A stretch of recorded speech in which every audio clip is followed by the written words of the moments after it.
Politically, it was very difficult. Scientifically, it was difficult because we didn't get refunded from the NICHD grant.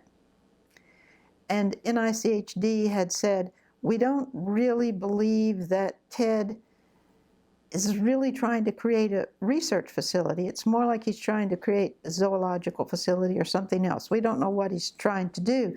And we think you need to be there and show that you can get the research program really up and running again before we can feel confident in funding it.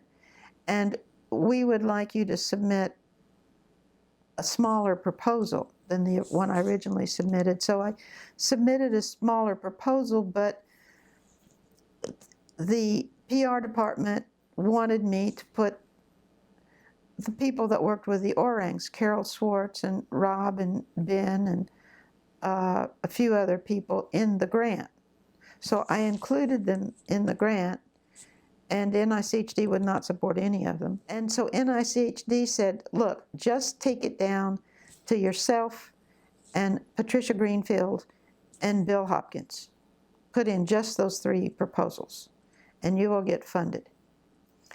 And the director at that point said, look, if that's all they're going to give you money for, is these 3 projects and not this big grant that you put in. And Patricia Greenfield and Bill Hopkins aren't Iowans. They're not even in Iowa. We Iowans don't care, and we don't need that money.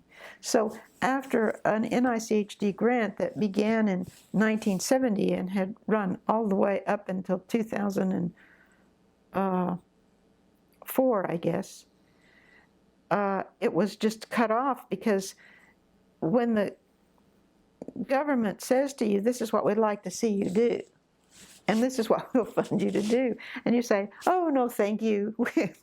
It's like, okay, we've funded you for all these years, and now you're disagreeing with us? Don't come to us again. So that terminated the research funding from the federal government, and there wasn't anything I could do about it. It was so political that everybody needed to be equal, and the Iowans needed to be represented, and that had nothing, I mean, I didn't care if the Iowans were represented, I didn't care if it was equal, but I knew NICHD cared.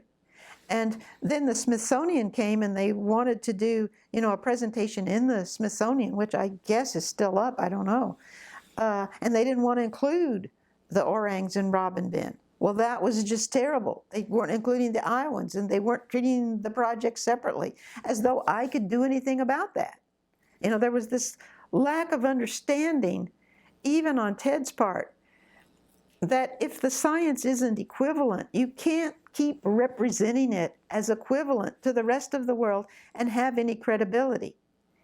And Rob and Ben didn't care about that credibility. They were from the zoo community, and they just wanted my reputation not to supersede theirs. And I didn't want to go around saying, oh, my reputation has to supersede yours. I mean, that's silly.